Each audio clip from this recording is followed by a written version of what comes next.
எல்லாருக்கும் வணக்கம். நான் Hima Subramanian. Welcome to home cooking Tamil. இன்னைக்கு பசங்களுக்கு ரொம்ப பிடிச்ச மாதிரி ஒரு ரெசிபி பண்ணலாமா? ரெஸ்டாரண்ட் ஸ்டைலில் ஒரு க்ரீமி சீஸியான ஒயிட் சாஸ் பாஸ்தா ரொம்ப டேஸ்டியாக இருக்கும். ரொம்ப ஈஸியாக செஞ்சிடலாம். ஸோ வாங்க எப்படி செய்யறதுன்னு பார்க்கலாம். இந்த ரெசிபிக்கு முதல்ல பாஸ்தா ஷெல்ஸை வேக வச்சு எடுத்துக்கலாம்.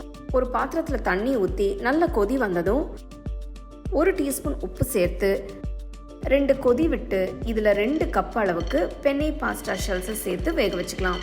நான் இன்னைக்கு பென்னே பாஸ்தா யூஸ் பண்ணுறேன். உங்களுக்கு பிடிச்ச எந்த பாஸ்தா வேணும்னாலும் நீங்கள் யூஸ் பண்ணிக்கலாம்.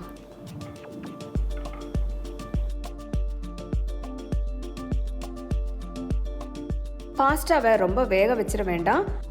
ஒரு 90% வெந்ததும் தண்ணியை வடிச்சிட்டு எடுத்து வச்சிடலாம். கடிக்கும் போது லேசாக நறுக்குன்னு இருந்தால் அதுதான் கரெக்டான பக்குவம். ஒரு அகலமான பேனில் 2 டீஸ்பூன் எண்ணெய், 3 கியூப்ஸ் வெண்ணெயை சேர்த்து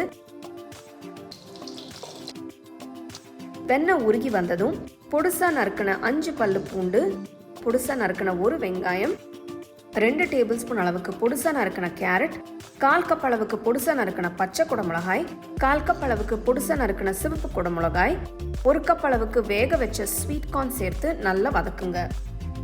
நான் இன்னைக்கு இந்த காயெல்லாம் சேர்த்து பண்ணுறேன்.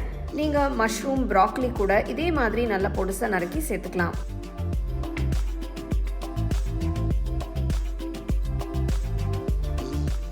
காய் பாதி வெந்ததும் 1/2 டீஸ்பூன் உப்பு, 1/2 டீஸ்பூன் மிளகுத்தூள், 1 டீஸ்பூன் இட்டாலியன் சீசனிங். உங்ககிட்ட இட்டாலியன் சீசனிங் இல்லைன்னா நீங்கள் ஆரிகானோ யூஸ் பண்ணிக்கலாம். 1 டீஸ்பூன் சில்லி ஃப்ளேக்ஸ் சேர்த்து நல்லா மிக்ஸ் பண்ணுங்க.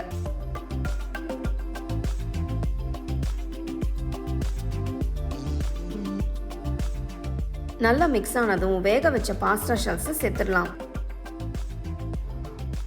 பாஸ்தா காய் கூட மிக்ஸ் ஆகிற மாதிரி நல்லா கலந்து விடுங்க. பாஸ்தா வேக வைக்கும் போதே உப்பு சேர்த்திருக்கோம், அதனால இப்ப சேர்க்க தேவையில்லை. நல்லா கலந்து விட்டு ஸ்டோவை ஆஃப் பண்ணி இறக்கி வச்சிடலாம். ஒரு அகலமான பேன்ல 4 கியூப்ஸ் உப்பு சேர்க்காத வெண்ணெய் எடுத்துக்கலாம். ஸ்டோவை லோ ஃப்ளேம்லேயே வச்சு வெண்ணெய் உருகுனதும் 3 டேபிள் ஸ்பூன் மைதா சேர்த்துக்கலாம். நான் இங்கே விஸ்க் யூஸ் பண்ணி மைதாவை வெண்ணெய் கூட நல்லா மிக்ஸ் பண்ணுறேன். இப்படி பண்ணுறதுனால மைதா கட்டிப்படாமல் மிக்ஸ் பண்ண முடியும். இந்த ரெசிபிக்கு நான் 1 லிட்டர் அளவுக்கு காய்ச்சி ஆற வச்ச பால் யூஸ் பண்ண போகிறேன். இப்போ கொஞ்சமாக பால் ஊற்றி நல்லா கிண்டுங்க. பாலை அப்பப்போ கொஞ்சம் கொஞ்சமாக ஊற்றி நல்லா மிக்ஸ் பண்ணுங்க. அப்போ தான் நல்லா ரிச்சாக க்ரீமியாக வரும். எல்லா பாலையும் ஊற்றி நல்லா மிக்ஸ் பண்ணுங்க. மைதா பாலில் நல்லா கரைஞ்சிரும். இப்போ ஸ்டோவை ஹை ஃப்ளேம்லேயே வச்சு செய்யலாம்.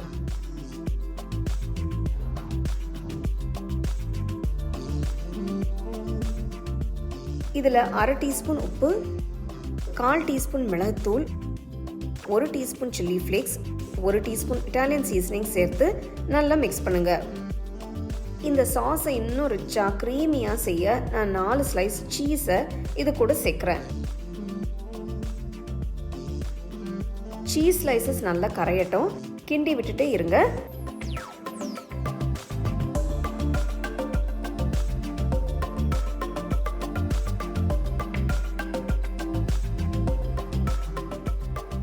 இப்போ காய் கூட ரெடி பண்ணி வச்சிருக்கிற பாஸ்தாவை க்ரீம் சீஸ்ல சேர்த்துடலாம். நல்லா கலந்து விடுங்க. பாஸ்தா சாஸ் கூட நல்லா மிக்ஸ் ஆகட்டும். ஸ்டோவை லோ ஃப்ளேம்லேயே வச்சு ஒரு 5 நிமிஷம் நல்லா குக் பண்ணுங்க. பாஸ்தா க்ரீம்ல நல்லா மிக்ஸ் ஆகட்டும்.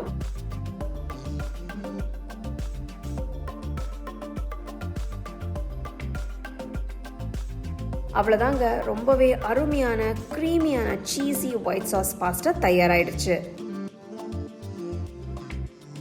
இதை செஞ்ச உடனே சூடாக சர்வ் பண்ணுங்க. அப்போ தான் ரொம்ப நல்லாயிருக்கும். இந்த பாஸ்தாவை நல்ல க்ரீமியாக வெஜிடபிள் கிரன்ச்சினஸ் கூட சாப்பிடும்போது ரொம்ப அருமையாக இருக்கும். சிம்பிளான இந்த ரெஸ்டாரண்ட் ஸ்டைல் க்ரீமி சீஸி பாஸ்தாவை கண்டிப்பாக நீங்கள் ட்ரை பண்ணி உங்கள் ஃபேமிலி ஃப்ரெண்ட்ஸோட ஷேர் பண்ணுங்கள். உங்களுக்கு இந்த ரெசிபி பிடிச்சிருந்தா லைக் பண்ணி ஷேர் பண்ணி ஹோம் குக்கிங் தமிழ் சேனலுக்கு சப்ஸ்கிரைப் பண்ணுங்கள். மறக்காமல் பெல் ஐக்கானை கிளிக் பண்ணுங்கள்.